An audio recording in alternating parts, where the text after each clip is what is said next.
Era un agradable verano. Nos tomamos un par de semanas de vacaciones y arreglamos un viaje por el sur con amigos. Éramos 3, para ser más exactos. Ya que no fuimos en auto, decidimos hacer base en Bariloche, que si bien ya conocíamos, es un buen lugar en la Patagonia en términos de accesibilidad / cosas para hacer relativamente cerca. En medio de nuestra estadía en Bariloche, decidimos ir a pasar un par de días a Villa La Angostura, que queda a pocas horas de viaje en micro. Partimos un viernes, bien temprano, apenas amaneciendo, y llegamos allá entrada la mañana, sin ningún plan en particular, así que nos acercamos a un puesto de información turística a pedir algún mapa o recomendación, con la idea de hacer alguna buena caminata. Como el día estaba muy lindo y, si bien era verano, el calor era tolerable, nos la jugamos y pedimos que nos recomienden algo, un poco más interesante que la típica caminata de 30 minutos que hace cualquier viejo hasta un lago. Si les gusta, pueden alquilar bicicletas acá a una cuadra, nos dice la encargada de la oficina señalando hacia su derecha. Hay un par de senderos de caminata que son un poco más largos y movidos, pero si los pueden hacer en bici van y vuelven en el día. Nos miramos y asentimos, recogiendo un poco los hombros, en actitud de ¿por qué no? Así que saludamos y seguimos esa indicación. Una cuadra para su derecha. Llegamos al local y pedimos para alquilar 3 mountain bikes al encargado. Y 3 cascos, nos reproca. Entre comentarios y ajustes de asientos, cerramos el trámite y pagamos lo debido. Antes de partir, le consultamos si nos recomienda alguno de los senderos que la mujer de la oficina de turismo nos había marcado antes en un mapa. Miren, esos senderos están buenos, pero si los hacen en bici van a estar de vuelta en 2 o 3 horas. Me decepciona un poco que nos haya exagerado la otra tipa o que haya subestimado nuestras capacidades físicas que seguramente nosotros, por nuestra parte, sobreestimábamos. Si se animan, nos dice mientras saca una virome desde atrás del mostrador, pueden hacer el sendero viejo. Nos cuenta que era el sendero original para trekking que habían hecho unos 50 años atrás para llegar paseando hasta el lago Espejo, a unos 10 kilómetros de La Angostura. Es más largo que los otros senderos y ya no se usa tanto, pero es más entretenido y no van a tener que andar esquivando gente. Y con eso nos convenció. Nos marca en otra hoja de papel un mapa muy rudimentario de qué salida de la ruta teníamos que agarrar, para pasar después por una zona semi-residencial ya en las afueras de la ciudad, muy rupestre, y después entrar de lleno en el sendero por el medio del bosque. Casi una hora de andar por la ruta, manejando con un poco de miedo por el tránsito y por la inevitable alta velocidad que generaba el camino con una inclinación importante, y llegamos a lo que parecía ser la salida de la ruta que teníamos que tomar. Era esa, efectivamente, pero hasta que no llegáramos al inicio del sendero no íbamos a estar seguros. Una hora más de andar por calles de ripio muy empinadas, alternando subidas y bajadas, por una zona residencial muy linda, con casas apartadas entre sí y ya mezclándose con un bosque que se iba espesando. Y finalmente llegamos, con indicación de un vecino de por medio, al inicio del sendero. A todo esto, hasta ese punto no habíamos visto ningún tipo de señalización que llevara hacia el sendero, como es común ver en la mayoría.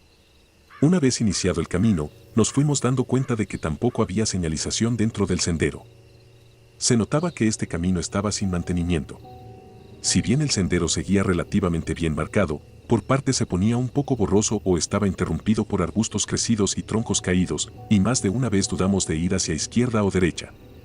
También nos cruzamos con muchas zonas de suelo muy suelto y arenoso, lo cual dificultaba mucho andar rápido con las bicis, y más de una vez nos frenamos de golpe o nos frenaba el suelo. Nos pegamos un par de palos cada uno, pero nada grosso. Después de 2 horas de subidas pesadas, bajadas peligrosas por los bancos de arena que te frenaban en el medio, y no haber visto absolutamente nadie más en el camino, tuvimos el primer problema: a otro de los chicos se le pinchó una goma. La puta madre. Por supuesto no teníamos repuestos, estábamos en la loma del Orto, y no estábamos muy seguros de cuánto progreso habíamos hecho ya del sendero. La señal del teléfono era bastante chota y en esa época todavía ninguno tenía un celular con GPS, así que tampoco teníamos esa guía. Ya fue, decidimos seguir. Nos íbamos alternando a carrear la bici pinchada, mientras los otros 2 se adelantaban, aprovechando bajadas, andando, y después de 5 minutos frenaban y descansaban, esperando al que venía caminando. Así seguimos unas horas más. A esa altura, ya pasadas un par de horas del mediodía, estábamos cansados. La temperatura subió notablemente, estábamos ya un poco quemados por el sol, cansados de pedalear tanto por falta de costumbre, y sobre todo un poco sorprendidos por la dificultad del sendero. Alguno de los chicos comentó: con razón no viene nadie por acá, y nos reímos. Los otros dos chicos estaban hechos pelota y sabíamos que no solo todavía no habíamos terminado el camino, sino que nos faltaba el regreso. Iba a ser un calvario. Pero decidimos seguir. Sentíamos que a esa altura ya teníamos que estar cerca del final del sendero, pero no podíamos ver ni escuchar nada que nos confirmara eso. No se veía la orilla del lago ni se escuchaba a la gente que supondríamos habría en ella. Sigo un rato yo, acordamos. Y me subí a la bicicleta. Por suerte, casi todo el siguiente pedazo del trayecto era en bajada, así que fui sin pedalear y muy rápido durante unos 10 minutos. Un poco inconsciente, porque si me la ponía me rompía todo e iba a pasar un rato hasta que me alcanzaran. En este punto, ninguno tenía señal en el celular. Cuando consideré que me había alejado lo suficiente, paré y me senté sobre un tronco al costado del camino para descansar y esperar a los muchachos, ya que todavía no parecía terminar el sendero. Esperé un buen rato, bastante más de lo que esperaba. Creo que 45 minutos o más. Muerto de sed, porque como un gil me olvidé que era otro el que tenía las botellas de agua en la mochila, claramente no éramos ningunos expertos en supervivencia. Pero después de ese rato, aparecieron. Puta madre, que tardaron, les dije medio en chiste cuando llegaban, hablando entre ellos, sonriendo por el reencuentro. Y bueno. Nos quedamos hablando con unos viejos que nos encontramos en el camino, me comentan. Habíamos parado un minuto para mear al costado del camino y de repente escuchamos voces acercándose, nos cortaron el chorro, mientras se cagaba de risa el otro. Además habíamos dejado las bicis y las mochilas en el sendero, así que volvimos de raje a ver si no nos afanaban todo. Pero al final apareció una pareja caminando, unos viejos. Raro que nos hayan alcanzado, si venían caminando y nosotros en bici. Además, en ningún punto del trayecto notamos que tuviéramos a alguien atrás, ni escuchamos voces. Pero bueno. Nos preguntaron si faltaba mucho, y obvio les dijimos que no conocíamos. Me comentaron que parecían un poco despistados, más o menos como nosotros, pero no preocupados. El viejo nos dijo que nos habían visto un rato antes, que éramos 3, y nos preguntó si le había pasado algo al que faltaba. Le comentamos que te habías adelantado un poco a ver cómo seguía el camino, y que seguro ahora nos estabas esperando. Según ellos, después, la vieja preguntó, ¿y tienen comunicación con el chico de adelante? Sí, le respondió en seco uno de los chicos, que se avivó. Ya hacía rato sabíamos que no teníamos señal en nuestros teléfonos, y que si pasaba algo no podíamos llamarnos entre nosotros o a nadie más hasta que saliéramos del sendero. Ya se empezaba a poner medio raro que nos hicieran tantas preguntas, así que los saludamos y seguimos caminando, un poco más rápido, según me contaron. En el punto de encuentro nos quedamos descansando un poco más, en parte porque ya estábamos medio muertos, y en parte porque los chicos querían esperar a que lleguen los viejos solamente para que yo los viera, por curiosidad. Esperamos casi media hora, pero nunca nos cruzaron. Nos parecía un poco raro, porque el encuentro con los viejos lo habían tenido unos 5 minutos antes de encontrarme a mí, cerca de ahí. Ya deberían habernos alcanzado para ese momento. Pero no. Y bueno, capaz pegaron la vuelta. Raro, porque cuando volvimos a arrancar para acá seguían atrás nuestro, viniendo para este lado, le respondió el otro. Un poco extrañados por la situación, decidimos ponernos de pie y seguir camino. Media hora después llegaríamos al lago, donde pasamos un par de horas, y después, ya bien entrada la tarde, emprendimos el regreso. Si bien pensábamos que íbamos a morir en la vuelta, de alguna forma el camino se hizo superable. Fue tortuoso, igual, pero las inclinaciones del terreno se conspiraron para que pudiéramos volver a la villa y entregar las bicicletas a tiempo, ya entrada la noche. Varias veces durante el camino de retorno volvimos a tocar el tema de los viejos, igual durante los días restantes del viaje.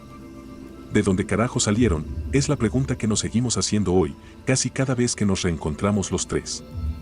A ese sendero no volvemos nunca más. Recuerdo claramente aquella noche de verano cuando vi algo que cambió mi vida para siempre. Era una noche estrellada y despejada, perfecta para observar las constelaciones en el cielo. Estaba en mi jardín trasero, mirando las estrellas con mi telescopio, cuando de repente vi algo inusual en el horizonte. Al principio, pensé que era una estrella fugaz, pero pronto me di cuenta de que se movía de una manera errática y no seguía el patrón de una estrella fugaz común. Mis ojos se enfocaron en el objeto mientras se acercaba cada vez más y mi corazón empezó a latir con fuerza. A medida que el objeto volador no identificado, OVNI, se acercaba, pude distinguir luces intermitentes a su alrededor. Estaba hipnotizado por la forma en que el objeto se movía en el cielo, como si desafiara todas las leyes de la física que conocía. Mi curiosidad superó cualquier miedo que pudiera haber sentido en ese momento, así que decidí investigar más de cerca. Corrí hacia la casa y agarré mi cámara, deseando capturar evidencia de lo que estaba viendo. Cuando volví al jardín, el ovni estaba más cerca que nunca. Las luces parpadeaban en tonos de azul y verde, creando un espectáculo de luces hipnotizante en el cielo nocturno. Levanté mi cámara y comencé a grabar, tratando de mantener la mano lo más firme posible mientras seguía el movimiento del objeto. El Oviana se movía en patrones que no tenían explicación lógica. Zigzagueaba en el cielo, realizaba giros bruscos y se detenía en seco antes de acelerar a una velocidad increíble. Mis ojos no podían apartarse de la pantalla de la cámara mientras grababa este fenómeno inexplicable. Estaba fascinado y asustado al mismo tiempo, preguntándome quiénes o qué podrían estar dentro de ese misterioso objeto volador. De repente, el ovni emitió un destello brillante y desapareció en un abrir y cerrar de ojos. Mi mandíbula se cayó mientras miraba el cielo vacío, tratando de procesar lo que acababa de presenciar. No podía encontrar una explicación lógica para lo que había visto. Mi mente estaba llena de preguntas y especulaciones mientras intentaba comprender la experiencia sobrenatural que acababa de vivir. Decidí compartir mi experiencia con el mundo y subí el video a las redes sociales. Para mi sorpresa, mi video se volvió viral en cuestión de horas. La gente de todo el mundo comentaba y compartía mi grabación, y los expertos en ovnis comenzaron a analizar el material en busca de pistas sobre el origen del objeto. Los medios de comunicación se pusieron en contacto conmigo, y pronto me encontré en el centro de la atención mediática. A medida que la noticia se difundía, recibí mensajes de personas que también habían visto el mismo ovni en diferentes partes del mundo. Testimonios de diferentes culturas y países confirmaban la autenticidad de mi experiencia. Los científicos y astrónomos estaban desconcertados, y los gobiernos de todo el mundo iniciaron investigaciones para comprender este fenómeno inexplicable. Con el tiempo, los investigadores descubrieron que no estábamos solos en el universo. El ovni que había visto y que había sido capturado en mi video era, de hecho, una nave espacial de una civilización extraterrestre avanzada. Estos seres de otro mundo habían estado observando nuestro planeta durante siglos, estudiando nuestra evolución y progreso como especie. Establecimos contacto con esta civilización alienígena y a medida que compartíamos conocimientos y experiencias, aprendimos mucho sobre el vasto universo que nos rodea. Nos enseñaron tecnologías avanzadas que revolucionaron nuestra sociedad y nos ayudaron a abordar problemas globales como el cambio climático y la escasez de recursos. Mi encuentro cercano con un ovni no solo cambió mi vida, sino que también cambió el curso de la historia humana. Ahora vivimos en un mundo donde sabemos que no estamos solos en el universo, y nuestra comprensión del cosmos se ha expandido más allá de lo que podríamos haber imaginado. La experiencia me dejó con una sensación de asombro y gratitud, sabiendo que somos parte de un universo infinitamente grande y complejo, lleno de posibilidades y misterios que apenas comenzamos a entender. Recuerdo el día en que mi vida tomó un giro inesperado y me convertí en un testigo de lo desconocido. Era un tranquilo atardecer de verano en el pequeño pueblo donde crecí. La gente se movía lentamente por las calles, disfrutando del cálido resplandor del sol que se ocultaba en el horizonte. Yo estaba en mi patio trasero, observando las estrellas comenzando a aparecer en el cielo, como lo hacía cada noche antes de irme a dormir. Sin embargo, esa noche fue diferente. Mientras dirigía mi mirada hacia las estrellas, algo capturó mi atención en el rincón del cielo. Al principio, pensé que era solo una estrella fugaz, pero su brillo era mucho más intenso y titilante. Mis ojos se enfocaron en ese punto de luz en el firmamento, y fue entonces cuando el objeto empezó a moverse de una manera que desafió toda lógica. Zigzagueaba en el cielo, realizando giros imposibles y cambiando de dirección en fracciones de segundo. Mi corazón comenzó a latir con fuerza mientras observaba con asombro el espectáculo ante mí. Llamé a mi familia y amigos para que vinieran y vieran lo que estaba sucediendo. Todos salimos al patio trasero, mirando maravillados el ovni que bailaba en el cielo nocturno. Algunos de mis vecinos también se unieron a nosotros, y juntos contemplamos el fenómeno inexplicable que teníamos delante. A medida que observábamos, el ovni comenzó a cambiar de forma y color. Pasó de ser un punto de luz a un objeto ovalado con luces parpadeantes de tonalidades verdes y azules. Parecía estar realizando movimientos coordinados, como si estuviera respondiendo a algo o a alguien. La atmósfera se llenó de un aura de asombro y misterio, mientras todos intentábamos comprender lo que estábamos presenciando. De repente, el ovni se detuvo en el cielo y comenzó a descender lentamente hacia la tierra. Estábamos hipnotizados por el espectáculo, sin poder apartar la mirada de la nave alienígena que se aproximaba cada vez más. A medida que se acercaba al suelo, pudimos ver detalles en su estructura, luces parpadeantes, ventanas translúcidas y un brillo plateado que iluminaba el área circundante. La nave aterrizó suavemente en un campo cercano, levantando polvo y creando una sensación de anticipación en el aire. Sin pensarlo dos veces, decidimos seguir el rastro del ovni y descubrir lo que había dentro. Nos armamos con linternas y cámaras, preparándonos para enfrentar lo desconocido. Caminamos en silencio hacia el lugar donde el ovni había aterrizado. A medida que nos acercábamos, sentí una mezcla de emoción y temor. ¿Qué íbamos a encontrar? ¿Estaríamos preparados para lo que sea que nos aguardara? A pesar de mis dudas, continuamos avanzando, impulsados por la curiosidad y el deseo de descubrir la verdad. Cuando llegamos al lugar del aterrizaje, nos encontramos con una escena surrealista. La nave estaba parcialmente enterrada en la tierra, con una puerta entreabierta que invitaba a entrar. Con cautela, nos acercamos y nos adentramos en la nave extraterrestre. El interior era tan sorprendente como habíamos imaginado. Las paredes estaban cubiertas de extraños símbolos y pantallas holográficas que mostraban paisajes de otros mundos. Una suave luz azul iluminaba el ambiente, creando una atmósfera etérea. Nos aventuramos más adentro, siguiendo un pasillo que nos llevó a una sala circular con asientos que parecían adaptarse a la forma de nuestros cuerpos. En el centro de la sala, vimos a seres alienígenas de aspecto amigable. Tenían ojos grandes y brillantes, y su piel irradiaba un resplandor suave. Nos recibieron con gestos amistosos, como si estuvieran esperando nuestra llegada. A través de una forma de comunicación telepática, nos contaron su historia y su propósito en la Tierra. Eran exploradores de un lejano planeta, en busca de conocimiento y comprensión. Habían estado observando a la humanidad durante siglos, fascinados por nuestra capacidad para amar, crear y aprender. Querían establecer un intercambio de ideas y tecnologías, ayudándonos a avanzar como civilización. Durante horas, conversamos con estos seres extraterrestres, compartiendo nuestras experiencias y conocimientos. Nos enseñaron sobre la vastedad del universo y las maravillas que contenía. Nos mostraron tecnologías avanzadas que podrían revolucionar nuestra sociedad y ayudarnos a preservar nuestro planeta.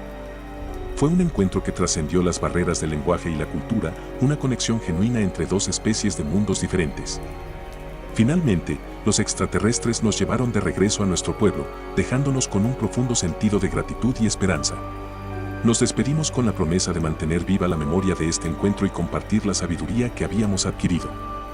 Desde aquel día, mi perspectiva sobre el universo y nuestra posición en él cambió para siempre. Nos dimos cuenta de que no estábamos solos en el cosmos, que existían formas de vida más allá de nuestro planeta. Nos convertimos en embajadores de esa verdad, compartiendo la historia de nuestro encuentro con el mundo y trabajando juntos para construir un futuro en el que la humanidad pudiera coexistir pacíficamente con otras civilizaciones en el vasto y misterioso universo.